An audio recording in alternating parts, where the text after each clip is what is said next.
palabras, historias de vida, cosas que no sabíamos de quienes conocemos. Riguroso pero informado. Con Salvador Di Stefano, por la 8. Bueno, en los especiales del ET8 y la capital, el primer programa con el intendente de la ciudad de Rosario, Miguel Lipschitz. ¿Cómo le va? La verdad que un honor para mí que me hayan elegido para este primer programa. Bueno, y la primera pregunta, digamos, nosotros vamos a ir yendo un poco sobre su vida, sobre cómo transcurrió su vida en Rosario, pero la primera inquietud que tenemos es, ¿Miguel o Roberto? ¿Cómo es esto? Yo soy Miguel, siempre fui Miguel desde pequeño, mi madre en mi casa me llamaban así, aunque mi primer nombre es Roberto. Es bastante común a veces, ¿no?, que uno use el segundo nombre. Mi padre era Roberto, probablemente por eso yo fui siempre Miguel, así que es un nombre que me gusta y me siento identificado. Además la gente me conoce de esa manera, ¿no? ¿Y cómo era la vida, digamos, familiar con papá y mamá? ¿Cuántos hermanos? Yo tengo una hermana más chica que es médica pediatra, somos dos. Mi madre es arquitecta, mi padre, que ya falleció, había estudiado ingeniería, no había terminado la carrera, era docente secundario, así que una familia típica de clase media, digamos, de Rosario. Vivimos siempre en la zona del Parque Urquiza, en Pellegrini y Necochea. Yo diría que gran parte de mi vida transcurrió en esas pocas cuadras, ¿no?, porque fui a la escuela primaria en la Juan Bautista Alberdi, que sigue estando, una escuela pública que está en Ayacucho, entre Ceballos y Montevideo. Hice el Politécnico, después la Facultad de Ingeniería, siempre a un par de cuadras de mi casa, y actualmente vivo también por la zona, así que nunca me fui del barrio. Y que en tu infancia, digamos, en ese momento de la infancia, la adolescencia, ¿cómo te proyectabas vos? ¿Vos te imaginabas que ibas a terminar siendo intendente? No, para nada. Pero sí me imaginaba la militancia política, porque yo venía de una familia que, si bien no tenían una definición política, pero era una familia muy informada, donde se discutía mucho, donde había muchos libros. Mi padre en su momento había sido de joven militante universitario en la facultad. ¿De qué partido? No de un partido político, sino de los movimientos reformistas, en el centro de estudiantes, así que de alguna forma tenía una inquietud política, y además era una época, fines de los 60, principios de los 70, una época de mucha movilización política. Yo ingresé a la universidad en el 73, un año en el que vino Perón, se restableció la democracia. O sea que en el Rosariazo no estuviste. Lo mataron a Allende. En el Rosariazo no, era más chico, en el Rosariazo habré tenido 14 años por allí.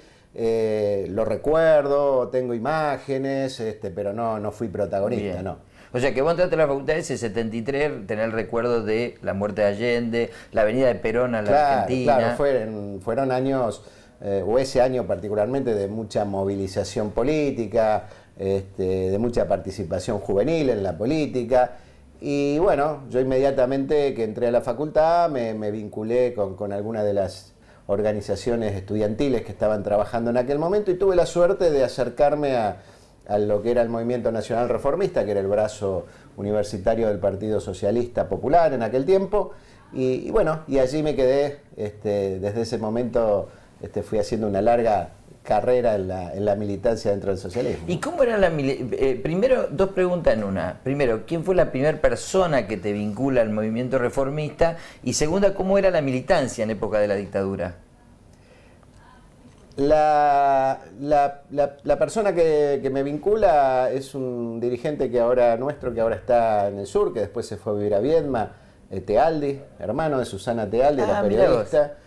Él había entrado a la facultad un año antes que yo, pero nos conocíamos del colegio secundario, así que de alguna manera fue el vínculo con el Partido Socialista.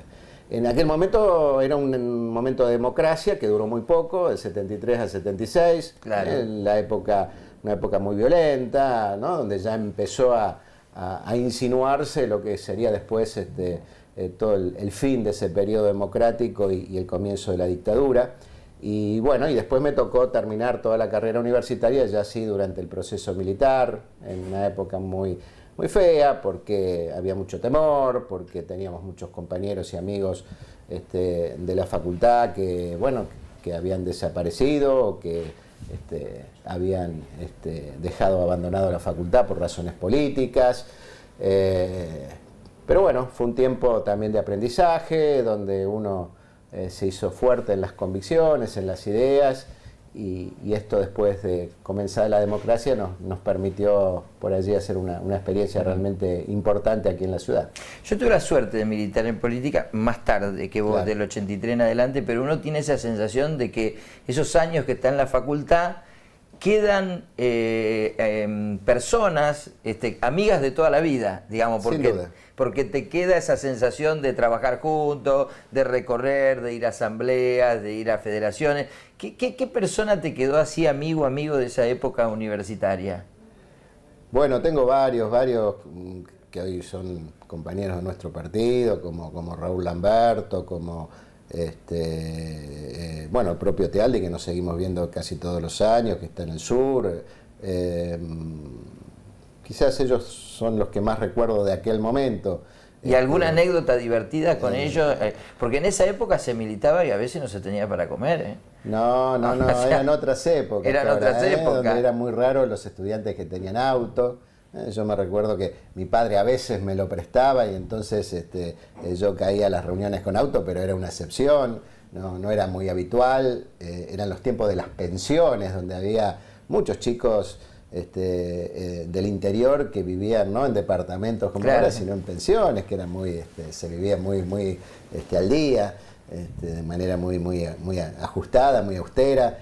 Y la verdad que fueron muy lindas épocas, porque la experiencia que se hace en esa práctica política universitaria es muy formativa y después sirve para la tarea que uno pueda desarrollar después, ya sea que siga en la actividad política o que la abandone y tenga cualquier otro tipo de tarea, pero esa experiencia es muy formativa desde mi punto de vista. Y para mí lo fue sin ninguna duda. Y tenían, digamos, era una chanza entre distintas, digamos, organizaciones estudiantiles, claro, en donde el Partido Socialista Popular vendía pastelitos y hacía las famosas peñas. Sí, nosotros nos decían los mormones, en la época de los mormones, claro, porque el que había sido, el que fue nuestro inspirador, nuestro dirigente más importante en aquellos años, Guillermo Esteves Boero, que ya falleció hace unos cuantos años, era un tipo con una formación muy estricta, muy disciplinado en su vida personal, con toda una serie de pautas y de valores que las transmitía a los jóvenes, claro, y que nosotros la tomábamos también con mucha al pie de la letra, ¿no? Entonces, en términos de levantarse temprano, dedicarle unas horas del día al estudio, la puntualidad en las reuniones, el llevar adelante hacer una vida muy austera, muy sencilla, bueno, todas estas cosas, ¿no? Él era muy afecto a la música nacional y entonces nos imbuía a escuchar música nacional en tiempos donde estaban de moda los Beatles y muchas de las bandas, claro, inglesas o americanas. Y nosotros, ¿fuiste a ver Queen? Sí, he ido, bueno,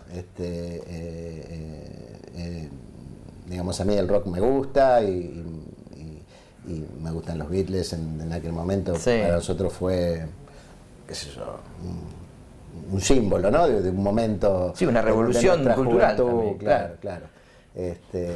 Así que bueno, hacíamos en ese sentido, teníamos mucha disciplina y eso también esa fue parte de una enseñanza que nos fue muy útil en nuestra vida. Seguro. política, ¿no? ¿Conociste a tu esposa en el partido? Sí. Mi primera mujer, yo estoy separado de ella ahora, pero es la mamá de mis 4 hijos. Era también militante universitaria en aquella época, en la Facultad de Derecho, es abogada. Así que la conocí en aquel momento, aunque después, muchos años después, nos reencontramos y allí fue que establecimos la relación que terminó en matrimonio. Ahora, ¿no pudiste hablar el Día de la Bandera en tu último año? No. Creo que esa es una de las cosas que uno puede o debe o cuestiona de este estilo político, ¿no? Del kirchnerismo, un estilo que no reconoce no le da su lugar a los que piensan distinto, a las otras fuerzas políticas, a a las otras organizaciones de la vida del país que no concuerdan o no acuerdan el 100% con el proyecto del oficialismo, ¿no? Me parece que este es uno de los aspectos más críticos de este gobierno y una quizás de sus mayores debilidades. Yo creo que a veces los votos nos hacen creer que tenemos toda la legitimidad y que entonces no es necesario buscar acuerdos y consensos con los que piensan distintos. Pero yo creo que eso es importante y es más importante todavía cuando uno tiene muchos votos, porque ese es un signo justamente de madurez política. Digamos, uno dice, mira, este hombre es intendente.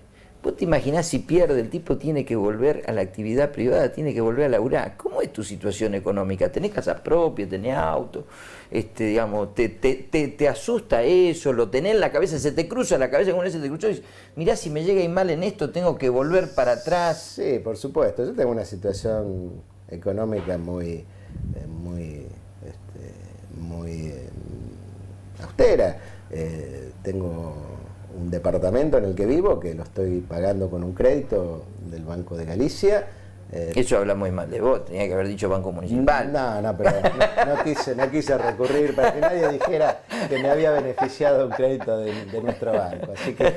Así que lo sacaste en el Galicia, está bien. Lo recomiendo al Banco Municipal porque es muy bueno, pero yo lo saqué en el Galicia.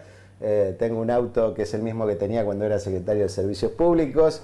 Y bueno, esas son las propiedades que tengo. Después tengo como bien ganancial una parte de la propiedad donde viven mis hijos, pero esas son todas mis propiedades y espero bueno, que cuando termine mi tarea política encuentre algún buen amigo empresario que quiera contar con un ingeniero con experiencia. ¿Qué te gustaría hacer? ¿Te gustaría hacer, viste que los ingenieros laborales dicen, a mí me gusta hacer pavimento, a otro le gusta hacer propiedades, a otro levantar alguna torre? Si, digamos, vos terminarías hoy fuera ingeniero. Dice Cobo, dice que va a volver a calcular edificios, digamos. Bueno, a mí me gustaba la profesión, me gusta la profesión. Probablemente hubiera sido empresario, si no hubiera sido dirigente político, porque me gusta la gestión, me gusta en definitiva, manejar la municipalidad como manejar una gran empresa, ¿no? Manejar gente, recursos, decisiones.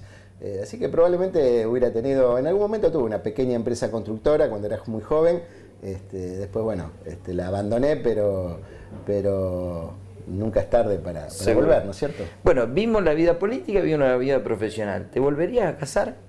Sí, también. Sí, cómo no. ¿Tener hijos? No, eso ya no. Eso ya no. Eso no, porque creo que son etapas en la vida. Por supuesto que algunos, tengo amigos que han tenido hijos ya de grandes o de muy grandes, pero no, yo creo que son etapas en la vida y bueno, ya dentro de unos años habrá que pensar más que en los hijos y en los nietos, ¿no? Sí, seguro. Si esta noche te dieran a elegir, es decir, armate una cena, armate una cenita.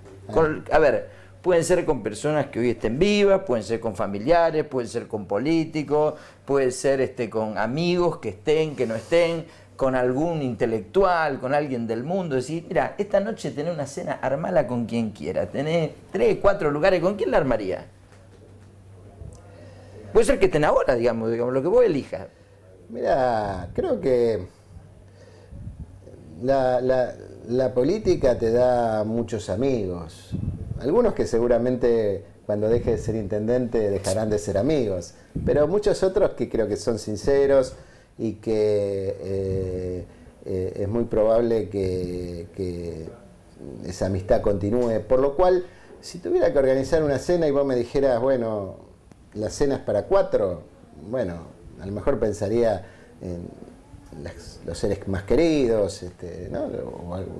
o algún amigo muy cercano, pero si me dijera que es para 40, ya tendría 40 para invitar, y si me dijera que es para 400, te diría que también tendría 400 en la ciudad con los que me gustaría compartir una comida y un asado. Así que, nada, creo que los amigos y la gente que uno aprecia, que valora, que respeta, siempre es bueno tenerla en la mesa.